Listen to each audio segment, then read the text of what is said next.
Hello everyone and welcome to another edition of Countdown, coming to you from the Basketball Australia headquarters here in Albert Park in Melbourne. There are just 6 weeks to go until the basketball action tips off in London. We're starting to get just a little bit excited. Coming up on today's show, we're going to have the Jayco player profile, Adam Gibson from the Australian Boomers. We're going to have the Peak Sports Countdown Beatdown as we do every week. And a little bit later on in the show, brought to you by Sporting, we're going to be joined by Opal squad member Elise Penaluna, who is going to be part of the Countdown conversation. But before we get into any of that, I must introduce my very special guest host for today. He's a man who is, well, essentially basketball royalty. When you think of basketball in Australia, you think of Andrew Gaze and you think of the man sitting to my right-hand side. 3 times he was a champion in the NBA with the Chicago Bulls, multiple Olympian, and now involved in the Boomers as a specialist coach. Luke Longley, welcome to you. What a great introduction. I hadn't been called royalty before. I'm going to just hang on to that one if you don't mind. Well, I just thought, you know, it's the Queen's big year with, I think it was the 60th anniversary, and we've been hearing all about royalty. I think that if the cap fits, why not wear it? Go with it. I'm going with it. That's great. I'm going to introduce myself to the players this afternoon that way. Fantastic. We wanted to get that on tape as well. Now, just tell us a little bit about your role with the Boomers at the moment, as I mentioned, as a specialist coach under Brett Brown. Yeah, well, basically I've brought in to work with the bigs, but one of my biggest roles is facilitating between the perimeter guys and the interior guys and getting that communication going and making sure the bigs get the touches and get the ball in the paint. Not necessarily to score, but you know, it just flattens the defence out and the offence works better that way. So, and the big guys respond, I think. You know, you don't want to have a whole coaching staff of midgets. You know, you've got to have some size in your coaching staff, even just to look respectable on the bench. So, you know, I'm bringing a little bit of presence to the coaching staff and also giving the bigs an advocate. What's the biggest challenge in the role? Getting a word in. Okay. Brownie can go. Like Brownie can fill in a timeout pretty quick. We've got great guys. They listen. They're keen. You know, the guards are willing too. Which is, you know, guards aren't always willing, so we're happy with that. So those are the 2 biggest challenges, yeah. Okay, so I guess you would have been happy with Brett away during the Western Conference Finals. You would have been devastated when the Spurs got knocked out. I was. When he came back to Cairns. I had a voice before that. It was really good, but no, it's great having him back. And seriously though, it's great having him back because you know, it's his vision. It's what he. A lot of times we found ourselves going, well, what would Brett want us to do? You don't always know the answer to that. But I do think we did a good job in Perth. The guys have showed up here in Melbourne enthused and in good shape, and they know what's going on. Fantastic. We're going to get a little bit more, obviously, from Luke as we go through the show here today in Countdown. But right now, it's time for the latest news. The Jayco Opals are back in Australia after ending their European tour on a winning note with a narrow victory over the Russians, 74-72. It was headlined by a breakout game from Jenna O'Hay. She had 14 points and 5 rebounds in her best showing of the tour. It was a fantastic team performance from the entire Jayco Opals squad, and it was even better because they were able to level the series with the Russians, who took game 1 over the weekend.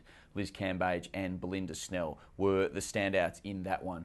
The Jayco Opals touched down in Melbourne on Tuesday night ahead of the first game in their 3-match farewell series against China, against Brazil, of course, and that is starting at Hisense Arena on Sunday, June 24. For the entire wrap of all the matches in the European Tour and all the scores and all the details about the Jayco Opals, make sure you check out the Basketball Australia website.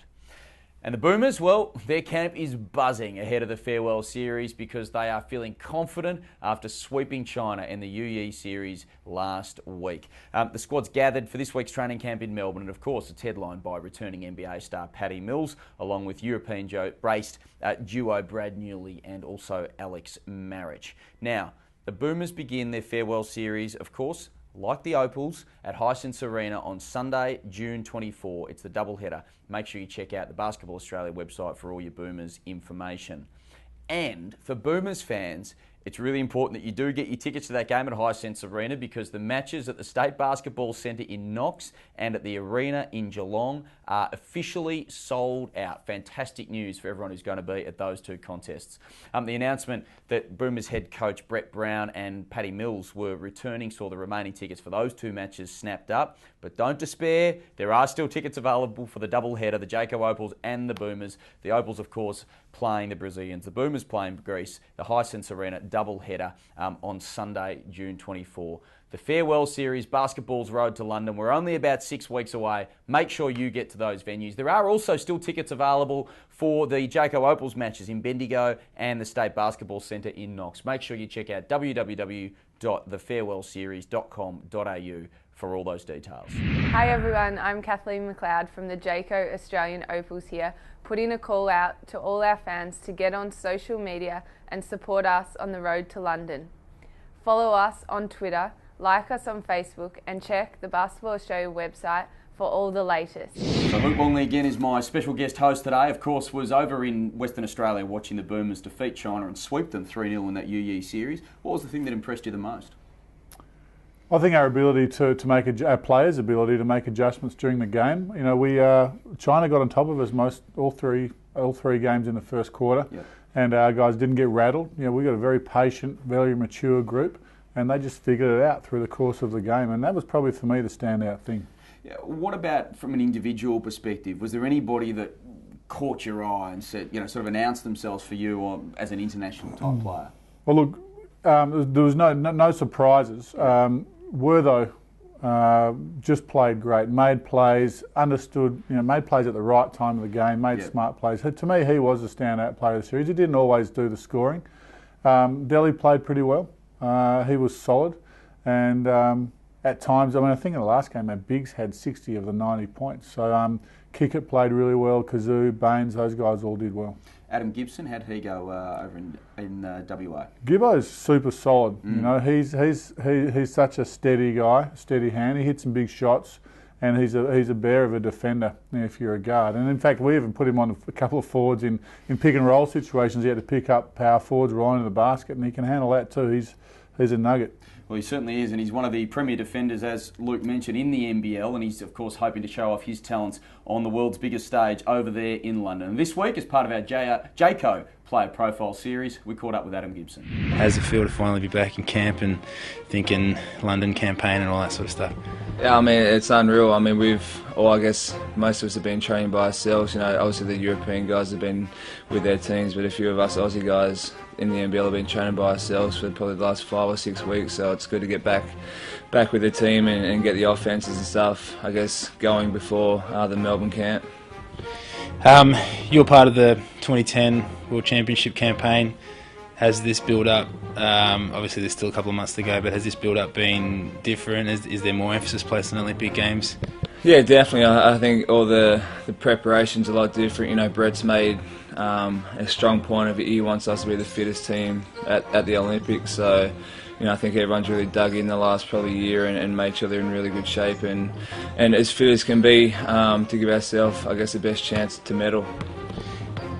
Coming out of, I guess, 2010, you know, and getting a taste for international basketball, was there anything that you took personally out of that you thought, to compete at this level, I need to do this, or I need to do that, I need to get stronger, or I need to get, you know, what were the things that you were working on in the last couple of years coming out of 2010? I mean, it's a whole different level. You know, obviously the NBL is a lot different style of play compared to the European leagues and, you know, all the good Olympic teams, you know, in most European countries. So, you know, most of our team play in Europe and they get that exposure, but, you know, I guess us NBL players and myself, you know, we don't get exposed to that. So, you know, it's a lot faster. They're obviously a lot stronger, and you know, they shoot the ball extremely well. So, you know, just making sure I've been shooting the ball a lot.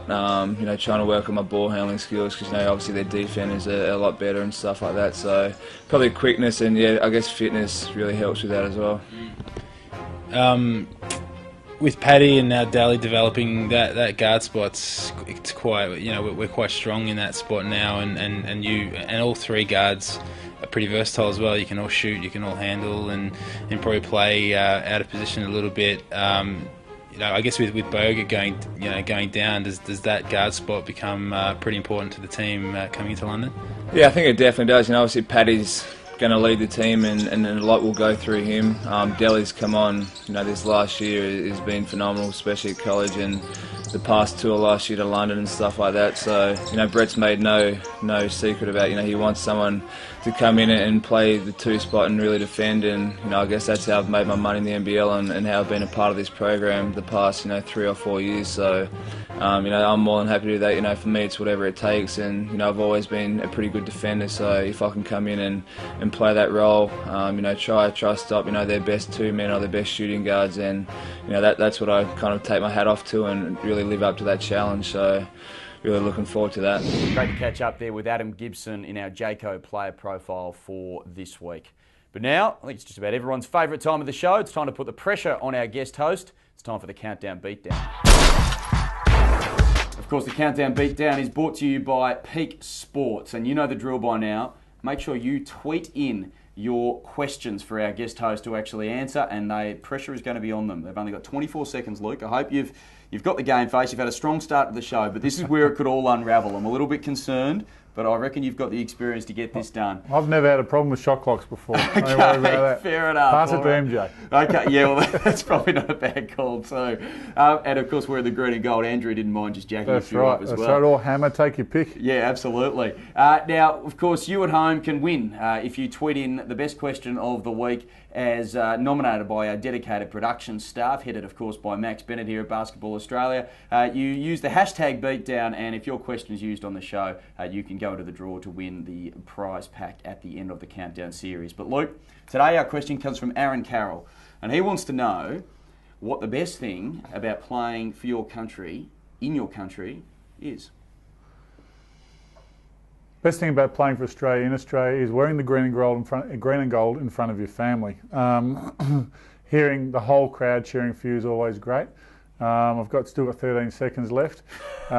Playing with your teammates, usually against another country. Usually everyone's a friendly. Everyone's a friendly. It's a feel-good thing, and I love it. Righto. With about 2 seconds still to spare, so because of that, I might ask you a follow-up. Okay. This is not actually directly related. This has been tweeted in by me just right now. Well done. I want to know, Brett Brown, you've been around the Boomers program for a long time as obviously a player and also an observer. You've seen a lot of coaches in that time. What's the best thing that he is bringing to the role? My favourite thing about Brett is his inclusiveness. Okay. You know, he's got guys. I'm a great example. He's got coaches from all over the country coming in, contributing at practice. He's got them in the stands. You know, he's not an elitist like that. And you know, for him to listen to me, I'm not. You know, I don't have a great coaching history, and he wants to know what I want to think. I think that's fantastic, and it's going to pay dividends for him in the long run. Fantastic. Thank you very much. Luke Longley with our Peak Sports Countdown Beatdown for this week, and he beat the clock on both occasions. Make sure you tweet us next week or during the week at any time. Use the hashtag Beatdown, and we'll get your questions on the air next week. Now it's time for the last segment on our show, and of course, it's the Countdown Conversation, brought to you by Sporting, where each week we slow the pace down a fraction and we delve headlong into some of the biggest issues that are going to affect both the Jayco Opals and the Boomers as they when they actually get on the plane to London. Now, Luke, what we always do is we always feature the number of weeks there are to go, up until the London Games action tipped off, and we've got the number 6 this week. Yep. So we've got 6 weeks to go, so I'm going to be asking you about the 6th man and who's going to be important for the Boomers coming off the bench. But before I get to you, we're going to welcome a guest that we have on the phone, joining us probably from a lounge room somewhere in Melbourne. It's Opal squad member Elise Penaluna. Elise, welcome to you. Thank you. Thanks for having me. It's our pleasure. Now, obviously, you've been struggling a little bit with a knee injury, and are we going to be expecting you back and fully fit on court soon? We hope that that's the case. Yeah, well, I'm hoping to be fully fit and back on court by the start of the WNBL season. So it's been a long, slow process for me, but hopefully be ready for WNBL. Absolutely. Ready for WNBL and ready for Rio in 2016 as well, Elise, is what we're hoping for. Now, we're going to ask you the same question we're going to put to Luke, but we'll start off with you. The 6th man, and when we're thinking about the Jayco Opals, who do you think will be the first player off the bench, and who do you think could be able to provide that much-needed spark? I think it's going to be Susie Bakovic. Throughout the whole WNBL season, she's been a fantastic scorer, you know, the go-to player for Adelaide pretty much. So I think having her come off the bench and her experience at an international level is just invaluable to the Opals. As somebody that's had to guard Susie in big games, including a WNBL Grand Final it's about 18 months ago or so, what's her biggest strength, do you think? It's her left hand. She goes to it every time, and you know she's going to it, but you cannot stop her. It's just uncanny how she can score off that. Yeah, I just want to ask you about that. I mean, surely it's just so obvious. Everyone is pushing her right, but it is a freakish ability. Is there any way that... Has she ever told you how she does it? No, and I wish she would, because I would love to know how she can score on her left hand every time when she's being forced right. I really should ask her that. She's the Ricky Grace of the WNBL, left and left, I used to say. Oh, yeah. Well, Luke, what about to you? What about for the Boomers' perspective? Who do you think will be providing the spark off the bench? Well, it's difficult because I'm an advocate for the bigs, and there's some bigs that'll come off the bench and make an impact for sure. But the truthful answer is Matthew Dellavedova. Yep. He's just been playing great. He's he's just a heavy guard. He uses screen and roll really well. People haven't seen him. He won't be well scouted. And in practice, he's a game winner for us. He makes big shots. He makes big plays. He takes charges. He's everyone's secret weapon on our squad. What about to both of you, and I'll start with you, Elise, from a defensive perspective, just quickly. We always think about the offensive side of the game when we're talking about spark. What about defensively for the Jayco Opals? Well, I think it's Christy Harrower. She is just so tenacious. She gets after the ball. She pressures people full court. And being that she's, 36 now, and she can still... You might be being kind. And she can still apply full court pressure. It's just phenomenal. So I think she will bring a massive spark to that defensive end of the floor. And Luke, for you? Yeah, you're going to be really surprised by this answer, but my answer is Joey Ingles. Okay. Joey Ingles has been playing a defensive role in wherever he's playing in Spain this year, and he's been coming off the bench, and he's been their go-to defensive stopper at the 1, 2 and 3, and he's long. Yep. And he's fast. He can chase over top of screens, so then the rollers don't get buried. I mean, we've been looking for that guy who's going to be a stopper at that spot, and then Joey's stuck his hand up and he's had a great year. Interesting answer. That's the Countdown conversation brought to you by Sporting. Some of the big issues always, each and every week here at Countdown, taken on. It's almost time to finish our program, but before we go, I've got to, of course, thank Elise Penaluna, who joined us on the line. Elise, thank you very much for being with us, and we look forward to seeing you out in court very soon. Thank you very much for having me, and I hope I'm on court soon. Absolutely. Jayco Opals star squad member Elise Penaluna. And, of course, my special guest host, Luke Longley. It's been a pleasure to have you in. Cheers, thanks for having me. And of course, a very big thank you to some of our sponsors. We have, of course, Jayco, the Australian Sports Commission, Sporting, Peak Sports and Sporting Pulse. Make sure you jump online. The Farewell Series is coming up this weekend. Get along to Hisense Arena, the doubleheader, and get along to see the Jayco Opals play at the State Basketball Centre in Knox, and also up in Bendigo. The Boomers games in Knox and also Geelong, as we mentioned at the top of the show, are sold out. It should be fantastic games, a fantastic series of games for both clubs. Check out the website, and we'll be back with you again from it. We're going to be on location next week as we bring you another edition of Countdown.